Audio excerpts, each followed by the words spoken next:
Одиночество в старости – это прежде всего отсутствие родственников, детей, внуков, а также отдельное проживание от молодых членов семьи. Одной из причин одиночества и изоляции старых людей является затворничество из-за финансовой немощи. Почти треть одиноких старых людей испытывает затруднения при решении элементарных гигиенических и бытовых вопросов. Решить ряд перечисленных проблем помогает Дом престарелых города Камрад. Наш Дом престарелых Камрадский – это подведомственное учреждение при мэрии, точно так же, как детские сады, реабилитационный центр и другие подведомственные учреждения.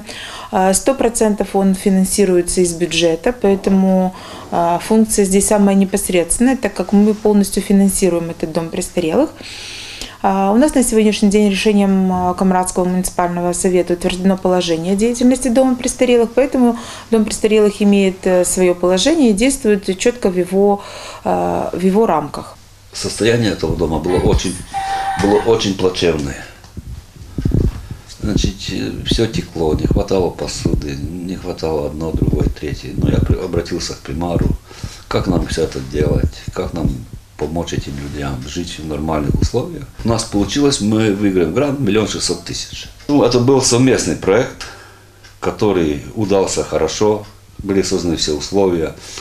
Мы газифицировали здесь газонебу, мы покупали тепло, теплосетей. Это очень дорого у нас обходилось. Социальная работа с одинокими пожилыми людьми в рамках Дома престарелых учитывает индивидуальность клиента. Пятиразовое питание, качественное медицинское обслуживание и психологическая помощь, организация досуга, уютные жилые помещения и комнаты гигиены. Дом престарелых оснащен посудомоечными машинами, стиральными машинами-автомат, удобными санузлами. Обслуживание очень великолепно. Можно сказать, что мы находимся прямо как в собственном дому.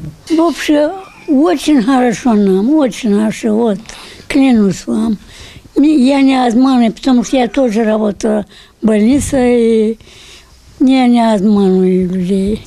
Девочки-санитарки, которые что лежачие, там, одевают памперсы, это самое, меняют девочки, смотрят, заказываются. Потом у нас есть диабетики, которые на инсулине, это тоже каждый сам. А так каждый день идет уход.